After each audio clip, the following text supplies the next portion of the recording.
दक्षिण चीन सागर का ये हिस्सा विश्व युद्ध की शुरुआत का केंद्र बन सकता है, क्योंकि यहाँ हरकतें कुछ वैसी ही हो रही है और चीन एक नहीं दो नहीं बल्कि 6 देशों के साथ एक साथ हमले में लगा हुआ है। इसी इलाके में चीन के कई बड़े बड़े दुश्मन हैं। हालांकि क्षेत्रफल के हिसाब से चीन के बराबर नहीं है, लेकिन चीन के लिए ये किसी रोड़े से कम नहीं है, क्योंकि चीन की बात ये मान नहीं रहे हैं। सबसे बड़ा वाला दुश्मन है तो वो है वियतनाम, जिससे चीन हार चुका है एक पहला युद्ध। उसके बाद अब धीरे धीरे Cambodia, Thailand, Laos, Myanmar, Taiwan, Philippines, Brunei, Malaysia सब यहाँ पर इसके दुश्मन ही बैठे हुए हैं और जापान भी। और दुश्मनी का सबसे बड़ा कारण ये है कि ये चाहता है सबका माल मेरा हो जाए, सबकी जमीन मेरी हो जाए। पर चीन के साथ ऐसा है कि चीन रणनीतियाँ काफी लंबे बनाता है और लंबी रणनीतियों पर धीरे धीरे काम करते हुए अचानक से झटका दे देता है। अब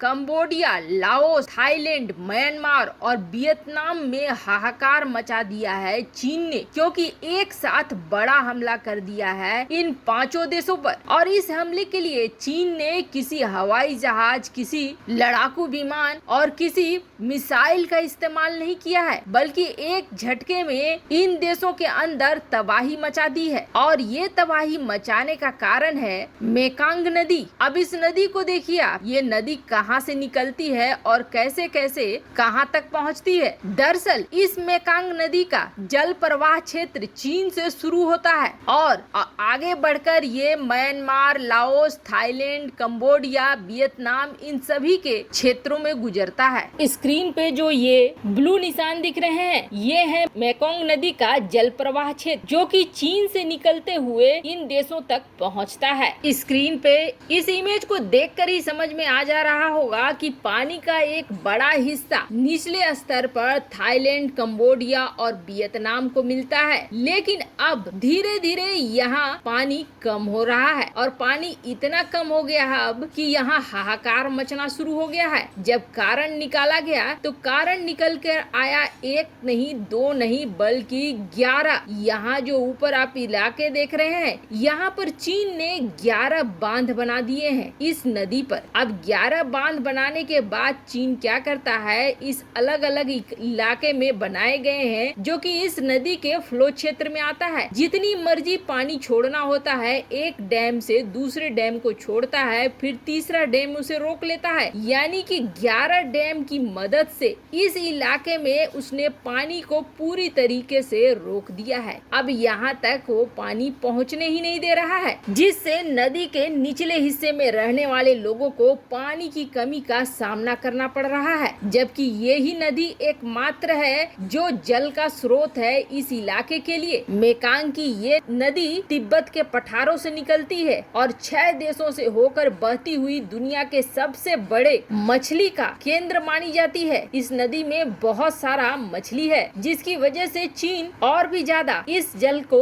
रोकना चाह रहा है। म्यांमार, थाईलैंड, लाओस, कंबोडिया और वियतनाम जैसे देशों में 60 मिलियन से ज्यादा लोगों को इस नदी की वजह से रोजगार मिलती है और चीन के इस कदम से 5 देशों के लगभग 7 करोड़ लोग एक साथ प्रभावित हो गए हैं। और हाल ये हो गया है कि नदी किनारे रहने वाले लोग, यहाँ तक कि इसके पानी पर निर्भर रहने वाले लोग भी अब जल संकट से जूझ रहे हैं। वैसे आपको बता दें, चीन यही नहीं रुकने वाला है। चीन ये चाह रहा है कि कई सारी नदियों को रोककर उसको चौड़ा करके सैकड़ों बांध बनाया जाए और इस काम पे लगातार चीन आगे बढ़ा हुआ है। अब इस समस्या का समाधान ये 5 देश कैसे निकालते हैं, ये तो आने वाला वक्त ही बताएगा। लेकिन छठा देश भारत भी शिकार बन गया है चीन के हमले का। ये हमला भारत पे कुछ अलग ही तरीके से हुआ है और भारत पे इस हमले की वजह से मीडिया में सनसनी फैली हुई है। दरअसल बात यह है कि चीन अब लड़ाई के तरीकों को पूरी तरीके से बदल रहा है। एक अलग ही लड़ाई का रूप अपना रहा है जिसे हाइब्रिड वॉर कहते हैं। अब अगर किसी देश के जंग को जीतना है तो वहाँ इतना आपाधापी मचा दो कि देश अपने आंतरिक मामले से ही जूझा रह जाए और बाहरी जंग तो लड़ ही नहीं पाए। वैसे देश के राजा को हराना और वैसे देश को हराना बहुत आसान हो जाता है। अमेरिका की ही बात करते हैं। अमेरिका में हाल ही में CNN जो कि टॉप न्यूज एजेंसी है उसने हाल ही में जो 100 साल के समारोह मनाए गए थे जिनपिंग में CCP के 100 साल पूरे होने पर उसकी कवरेज की, तो देखकर आपको यही लगेगा ये तो बिल्कुल ऐसे कवर कर रहा है जैसे अमेरिका इसका देश नहीं है बल्कि चीन इसका देश है। क्योंकि CNN ने बहुत बड़ाई की थी, ये दिखलाया था कि चीन कितना महान है, कितना नेता माओ से तुंग महान थे और कितना जिनपिंग महान है। कुल मिलाकर ये बोल रहा था चीन का।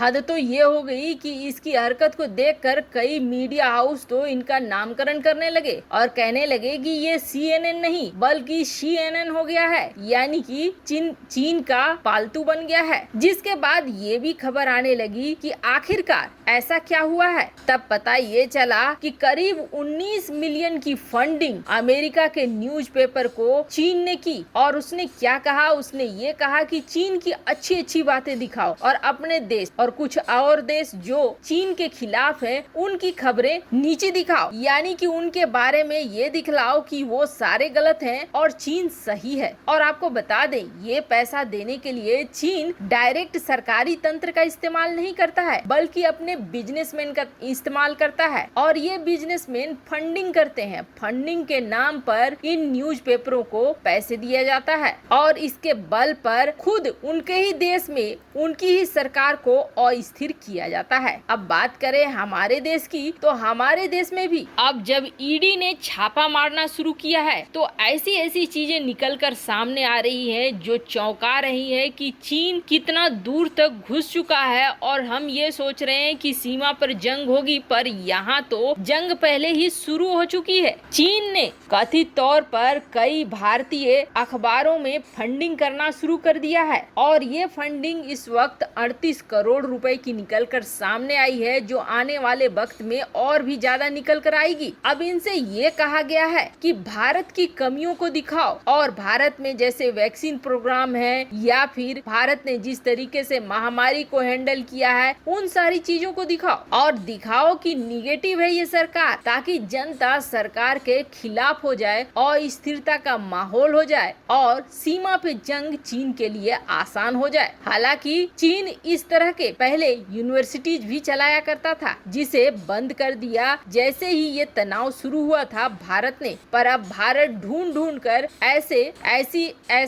ऐसी कंपनियों को, ऐसे न्यूज आउटलेट्स को और ऐसी संस्थाओं को निकाल रहा है जहां चीनी फंडिंग आ रही है। अब देखिए चीन किस तरीके से अमेरिका की यूनिवर्सिटी में बहुत सारा पैसा लगाता है और वो यूनिवर्सिटी चीन के अनुसार कोर्स को मॉडिफाई करती है। वहाँ के सिलेबस में यही पढ़ाया जाता है कि चीन बहुत अच्छा है, CCP बहुत अच्छी है, ताकि आने वाले समय में चीन के कामों को गलत नहीं ठहराया जाए। और खुद चीन की बात करें तो चीन ने अपने देश में सारे मीडिया आउटलेट्स जो बाहर के हैं उसे बंद कर रखा है, यानी खुद उसके देश में कोई इस तरह का हमला नहीं हो सकता है। वैसे आपको क्या लगता है, क्या भारत में भी ये नियम लागू कर देना चाहिए कि कोई भी इन्वेस्टमेंट न्यूज़पेपर में अगर होती है तो उसे पूरी तरीके से जांचा जाए? कमेंट कर अपनी राय जरूर बताएं। जल्द मिलते हैं अगले वीडियो में नई खबर के साथ।